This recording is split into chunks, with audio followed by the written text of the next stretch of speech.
You think you're making smart investments? Maybe. You're being deceived. Not by someone else, but by the very things you believe are your assets. Gold, real estate, jewelry, helping family. They're not building your wealth.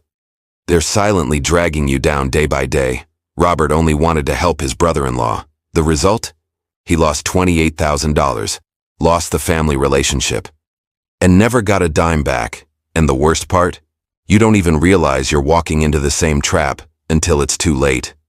What are the 7 assets that look smart, but are actually making you poorer every single day? Watch until the end of this video. This might just change your financial life. Have you ever wondered why the wealthy seem to be playing a completely different financial game? It's not just that they play differently, it's that they're following a secret playbook, a strategy most of us were never shown. Today, I'm going to open the first few pages of that playbook and reveal 7 types of assets that look smart, but are quietly making you poorer one day at a time. These aren't exotic or complicated investments. In fact, they're the exact ones you've probably been told to trust. Financial advisors recommend them. Family believes in them. You might even own some of them right now. There is a quote from Warren Buffett that has stayed with me, a man respected by every serious investor on the planet. What the wise do in the beginning, the fool does in the end. While most people rush into popular investments, the truly wealthy avoid them like the plague. The financial industry will never tell you this, because these are the very products that make them rich. Each item on this list represents a dangerous misconception, a gap between what people think will make them rich and how real wealth is actually built.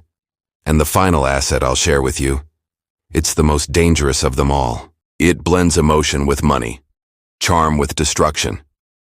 It's the razor-thin line between financial freedom and years of silent struggle with no way out. The first asset we need to reassess: real estate as a sure-win investment. You've heard it before, haven't you? Buy land, buy a house. You'll never lose. Maybe your father told you that. Maybe your neighbors repeat it at every weekend barbecue. Even your financial advisor might nod in agreement, but there's a dangerous illusion hiding beneath that seemingly foolproof advice. If the property you own isn't putting money in your pocket each month, it's not an asset. It's a golden financial anchor weighing you down. Pause for a moment and be honest with yourself. Have you ever been taught that real estate always goes up in value? That simply buying property is a guaranteed win. The reality is this: the average American spends over $9,000 a year on the hidden costs of owning real estate: maintenance, taxes, insurance, HOA fees, not to mention mortgage interest. Let's look at a real-world example. Robert Kiyosaki, author of Rich Dad, Poor Dad, put it simply: an asset is something that puts money in your pocket. A liability is something that takes money out.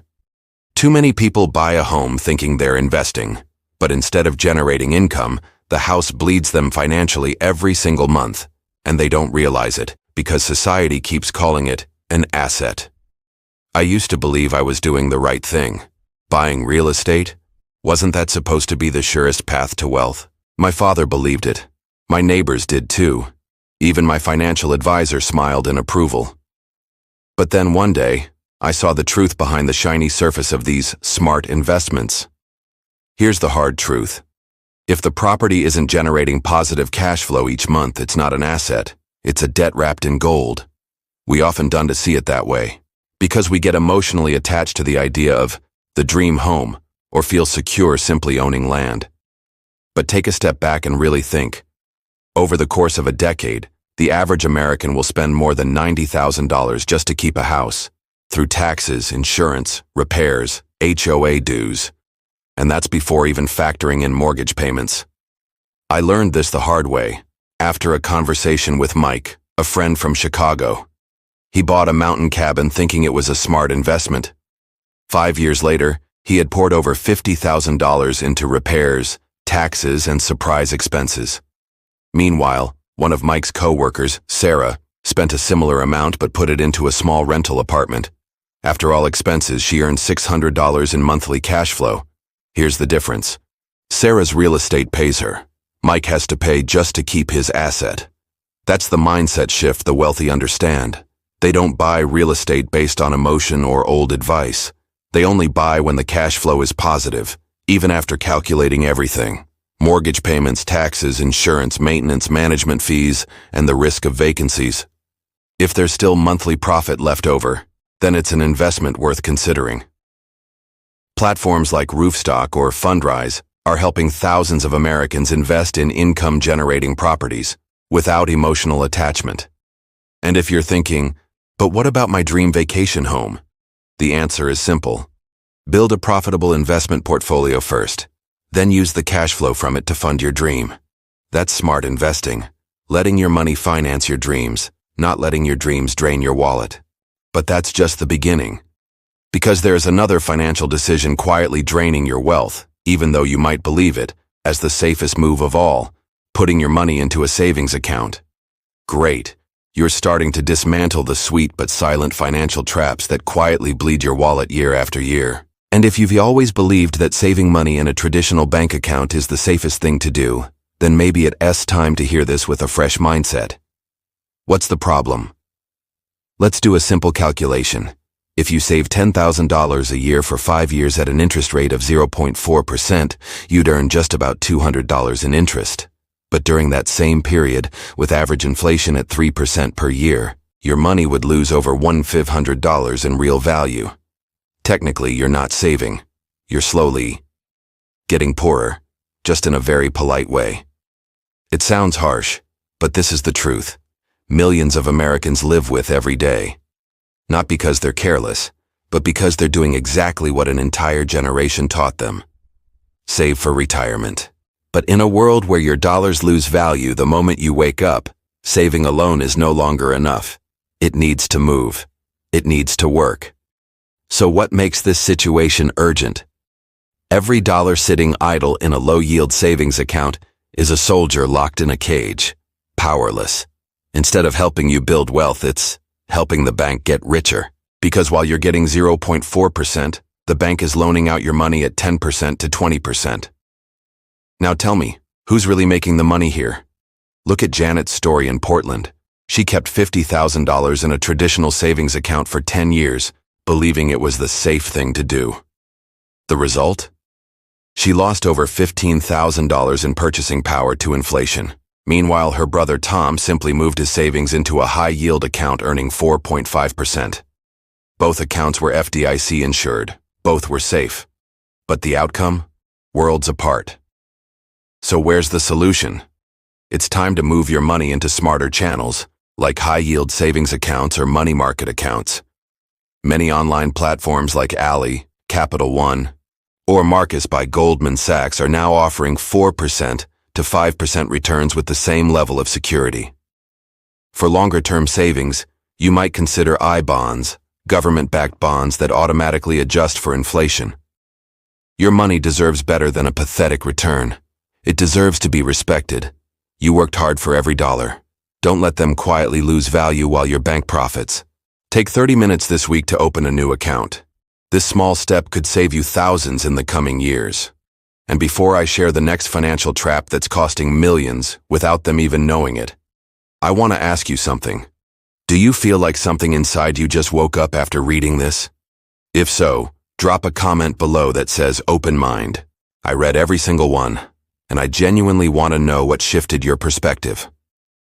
Now, let us talk about a shiny reward that many believe they have earned after years of hard work, that brand new car in the showroom.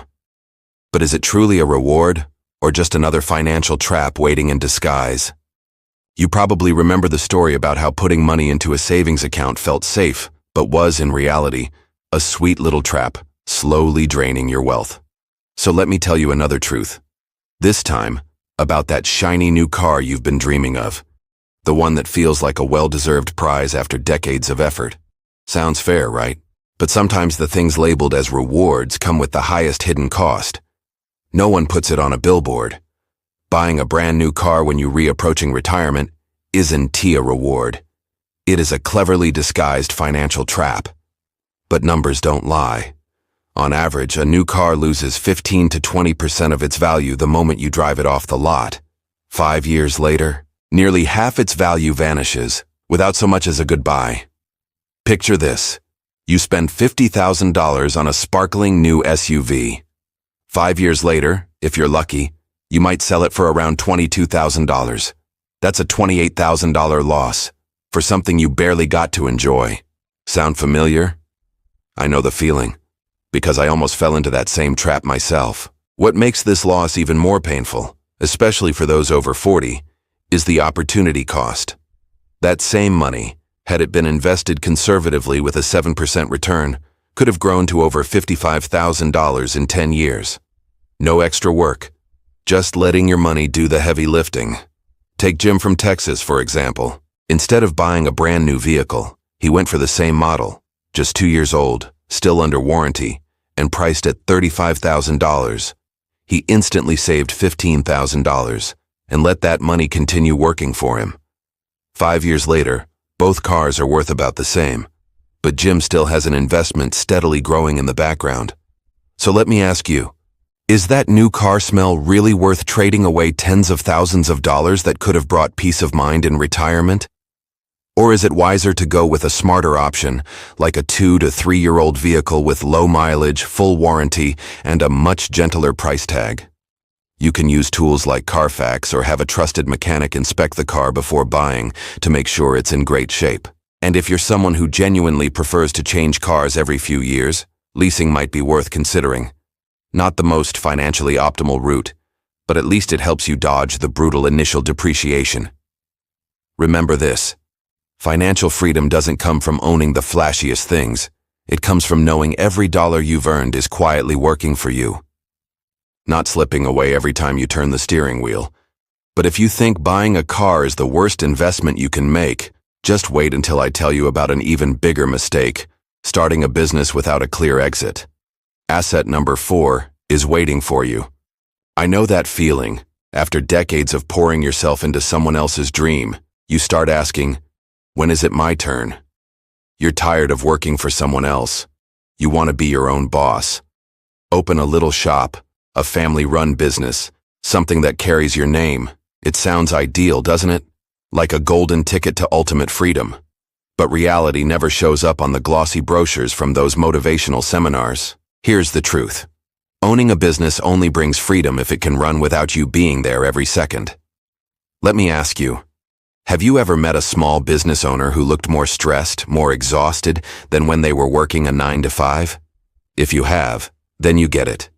According to the U.S. Bureau of Labor Statistics, 20% of small businesses fail within the first year. By year 5, that number jumps to 50%. But scarier than those numbers is the trap most people don't even see. Even when the business succeeds, it can still turn into an all-consuming job. The only difference is, now you have a fancier title on your business card. Look at Maria. She was once a marketing executive at a major corporation, but walked away from it all to pursue her dream of opening a bakery. 5 years later, her bakery is a neighborhood favorite, but she hasn't had a single day off in 3 years. She works over 70 hours a week. Family dinners? Rare, and when they do happen, they're often interrupted by calls from customers or staff. On paper, she's successful, but in real life, she's being devoured by the very dream she chased. Now compare that to David. He also started from scratch, but instead of diving in head first, he built a property management company with systems in place from day one. He hired key staff and created detailed workflows for everything, from client onboarding and paperwork to financial management. Today, he spends 2 months a year traveling with his family, while the business continues to run smoothly and profitably. So what's the difference? Maria built a job. David built a system. One owns the cake. The other owns the oven. If you're thinking about starting your own business, here's the most honest advice I can give. Before you even open your doors, sit down and map out the 3 core functions of your business: operations, sales, marketing, and financial management. For each area, design a process you can delegate from day one. Don't wait until you're overwhelmed to think about systems, because by then, you've already become a slave to your own dream. You want real freedom? Start by building a business that doesn't need you to survive. Otherwise, you're just swapping handcuffs for a nicer suit. When I first started building my own business, I learned something crucial. If I couldn't step away for 2 weeks and have everything still run smoothly, I wasn't truly in control. I had simply created a business disguise for a new job. So where did I start? I broke my business down into 3 clear categories: operations, sales, and finance. Each had its own process I could either delegate or automate from day one. For example, in operations, onboarding new clients, I used Calendly to schedule meetings automatically. Sales, I used MailChimp to send a welcome email sequence to prospects. For finances, QuickBooks tracked invoices and expenses. For internal documentation and process tracking, I relied on Notion. Clean, intuitive, and easy to manage. All of this helped me escape the trap of, it only works if I am there. Want your business to run without you hovering over it? Read The E-Myth Revisited by Michael Gerber and Built to Sell by John Warrillow. These books want to just teach you how to build a real company that'll help you design a business model that can stand on its own 2 feet. Because if a short vacation is enough to throw your entire business into chaos, then you're not running a company. You are living inside a golden cage you built yourself. True freedom is when the money keeps flowing, even when you are not at your desk, when you are sitting by the ocean, sharing stories with the people you love. That's when you're finally living. But if you think that was the only trap, hold on. Let me tell you about a more sophisticated one. A trap disguised behind 2 reassuring words: insurance and investment. What I'm talking about is something called whole life insurance. Sounds appealing, doesn't it? A product that promises both protection and investment. But beneath that shiny surface lies a financial snare that's far harder to escape. Let's look at the numbers. A 45-year-old man wants $500,000 in life insurance coverage. If he opts for term life insurance, he'll pay around $400 a year. But if he chooses whole life insurance instead, that premium can jump to $4,000 a year. 10 times as much. And the most painful part? When you pass away, your family only receives the death benefit. The cash value, that accumulation you've been building for years, it stays with the insurance company. Yes, you heard that right. That money doesn't go to your spouse, your children, or your estate. It becomes a generous gift to the insurer, not a legacy you leave behind. Maybe someone once told you this was a safe investment with guaranteed returns. But few ever tell the whole truth. Compared to something as simple as investing in an index fund like the S&P 500, the returns from whole life insurance are dishearteningly low. Warren Buffett once said, "Be careful when you invest in something you don't understand." And I wish I had taken that advice sooner. I still remember the subtle shock I felt the first time I sat down and read my whole life policy thoroughly. What seemed like clear language was riddled with fine print, so convoluted that even a law professor would struggle to make sense of it. What stunned me the most? Even after paying sky-high premiums for decades, my family would only receive the death benefit. All that cash value I had painstakingly accumulated? Gone. Permanently claimed by the insurance company. It reminded me of Paul's story in Michigan. He paid $650 a month for a whole life policy for 20 years. That's $156,000 in total premiums. And yet, when he checked the surrender value of the policy, it was. Meanwhile, his twin brother Mark chose a different path. He bought a simple term life policy for about $50 a month and invested the remaining $600 into an S&P 500 index fund. I know, not everyone is passionate about numbers or investing, but this story isn't just about money. It's a hard-earned lesson about clarity and control over your financial future. Take a moment and ask yourself, if you have a whole life policy right now, do you know exactly how much you're paying in fees? Do you truly understand how the cash value component works? Here's the truth. Nearly every financial expert I've studied, people like Suze Orman and Dave Ramsey, steer clear of this overly complicated product. They recommend a simple strategy. Buy term insurance for 20 to 30 years, just long enough to get through your debt and dependency years, then invest the difference in low-cost index funds or ETFs. Why? Because it gives you control. It offers stronger potential for growth, lower fees, and full transparency. No 300-page contract, no hidden clauses, no fine print you need a legal team to decipher. We are now past the halfway mark of this list of so-called smart assets, which are often nothing more than financial traps cloaked in persuasive marketing. And I can't help but wonder, have you ever fallen into one? Was it a life insurance policy someone close to you swore by? Or a can't-lose investment property that never delivered? Share your story. Because a painful lesson shared at the right time can spare someone else from a costly mistake. The financial industry thrives in our silence. But when we speak up, when we learn from each other, we begin to tear down the carefully constructed illusions hiding these traps. And now let's keep peeling back the truth. Let us talk about the sixth asset and investment our previous generations often swore by: gold jewelry. Shiny, luxurious. But is it really worth the price you're paying? I used to think I was being smart by investing in gold in the form of jewelry. Sounds familiar, doesn't it? It was the advice I heard growing up. Just buy gold, especially jewelry, it always holds its value. And I believed that for many years. But then the truth came into focus like a spotlight shining directly on the numbers. Imagine spending $3,000 on a necklace. It looks magnificent, but only about $800 of that is actual gold. Yes, nearly 75% of what you paid isn't already tied to the value of the metal itself, but to design fees, branding, craftsmanship, retail markup, and the jeweler's profit. I don't know about you, but to me that felt like buying a brand new car only to watch it lose 70% of its value the moment you drive off the lot. This isn't just my story. Susan, a friend from Dallas, once believed her gold jewelry collection worth over $25,000 after 30 years would be her safety net when she retired. But when the time came to sell, the best offer she got was $7,600. The buyers didn't care about how beautiful it was or where it came from. They only measured the weight of the raw gold. Nothing more, nothing less. Sound familiar? This is a hard lesson many only learn when it's too late. Jewelry isn't an investment asset. It's a luxury item, beautiful, meaningful, but not a vehicle for financial growth. If you truly want to invest in gold as a hedge against inflation, or to diversify your financial portfolio, then act like a professional investor. Turn to trusted dealers like APMEX JM Bullion, or the U.S. Mint places certified by organizations like the National Futures Association or the Better Business Bureau. Avoid any websites offering gold at suspiciously low prices or lacking security certification.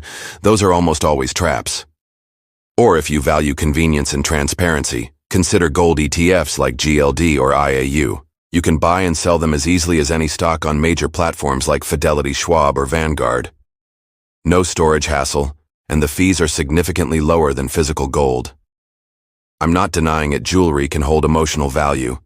It's a memory, a story, a piece of who we are. But don't confuse sentiment with market value. If you're buying because you love it, because it's beautiful, then enjoy it fully. But if you were hoping it'll be a treasure that protects you in old age, then your trust is misplaced. We're living in an era where knowledge is power, and the truth, no matter how uncomfortable, is a doorway to change. Don't let the silence of those before us lead you to repeat costly mistakes. Take a hard look at what you own. Is it jewelry, or is it a well-dressed illusion of an investment? I once believed that my gold jewelry collection would be a golden parachute for old age, a financial safety net in the middle of a storm. But now I see that what we often consider precious assets can turn out to be nothing more than glittering illusions. And if you think the risk ends with gold and gemstones, wait until money gets tangled with family. That's when things get truly terrifying. The seventh asset I want you to think twice about before spending your money on: lending to family and friends. This often stems from kindness, from a generous heart. But finances don't always align with emotions. They need help. You have the means. So you say yes because you think good people help others. And that's how it begins. What starts as a loan gradually turns into an unspoken gift accompanied by a haze of vague expectations. You expect them to pay it back. You expect them to be grateful. But there's no contract, no timeline, no clear repayment plan. Just a loose promise. Next month, I promise. Then months pass. Then years. And that promise becomes a slow, silent crack in the relationship. Have you ever been in that situation? A sum you once gave out of love now anchors your thoughts in disappointment. According to a survey by Bankrate, 46% of people who loaned money to loved ones ended up with one of two outcomes: lost money, lost relationships, or both. And the worst part? You can't sue them. You can't hire a lawyer. You can't call a debt collector. All you can do is sit with that frustration, quietly watching them buy a new iPhone, travel the world, while their debt to you remains untouched. Robert A. Jay-Z's story is a textbook example. He loaned his brother-in-law $3,000 to start a business. No contract, just a handshake. 5 years later, Robert had only received $2,000 back. The business collapsed. The brother-in-law filed for bankruptcy. The family stopped talking. The $28,000 loss came straight out of Robert's retirement savings, a sum he would never recover. But this doesn't mean you should never help your loved ones. You still can, but you need to do it right. If you truly want to give with no strings attached, say it clearly. I want to gift you this money, not loan it. That clarity will protect both sides from future resentment and heartache. And if you want to help, but still maintain boundaries, set an agreement. As many experts recommend, say, I value this relationship too much to let money get between us. Then draft a clear document with specific repayment terms. You can use apps like Xero or Loan Builder, trusted by many American entrepreneurs, to track significant personal loans. Remember, kindness does not cancel out clarity. As Warren Buffett once said, good intentions are not enough, you also need good systems. And if you've already made the mistake of putting emotion over structure, don't beat yourself up. Treat it as a lesson, not a failure. What matters most is that you learn to protect both your heart and your finances the next time around. I used to believe that if a family member or close friend needed financial help, the right thing to do was to extend a hand. That it was simply what decent people do. And at first my intentions were pure. They needed money, I could afford it, so I said sure. But what no one warned me about was this. The moment I agreed, the relationship quietly shifted. What I thought was a loan slowly turned into an unspoken gift. And it was that unspoken expectation that began to eat away at the bond we once had. There was no contract, no clear repayment schedule, no real plan. And every time we met, whether it was a birthday dinner or a casual family gathering, there was always this awkward tension hanging in the air. Have you ever felt that? Loaning someone money hoping they'll repay it, and then month after month, year after year, all you get in return is silence. Bankrate's survey revealed that 46% of people who loaned money to family or friends suffered financial loss, emotional strain, or both. And the painful truth is, you can't call a collection agency. All you can do is swallow your frustration, especially when you see them driving a new car or vacationing in luxury while your loan remains unpaid and unmentioned. I still remember the story of Robert A. Jay-Z, a businessman who lent his brother-in-law $3,000 to launch a startup sealed only with a handshake. 5 years later, Robert got back just $2,000. The venture failed. His brother-in-law went bankrupt, and the entire family cut contact. Robert lost $28,000, a major chunk of his retirement savings. But what stung more wasn't just the money, it was the broken family ties that would never fully mend. Still, that doesn't mean we should turn cold or stop caring. The key is how we choose to help. If you truly want to support someone and can afford to give without expecting anything in return, say it plainly, I'm giving you this money. You don't need to pay me back. That one sentence could save the relationship from future tension and heartbreak. But if you plan to offer a real loan, say this: I care about you and I want to help, but I also value our relationship too much to let money damage it. Let's set up a clear agreement. You can use tools like Xero or Loan Builder to draft contracts with defined repayment timelines, especially if it's a large amount or tied to a business venture. In fact, instead of lending money, why not become an investor? Say, rather than loaning you money, I'd like to invest in your idea. If it succeeds, we both benefit. If it fails, no one owes anyone. That creates shared motivation, not a one-sided burden. Perhaps the biggest lesson today isn't about the numbers, it's about the power of awareness. Some assets may appear to be helping us move forward, but in truth they quietly pull us back silently, invisibly. Money can be lost and earned again, but trust, time, and broken relationships, those don't always heal.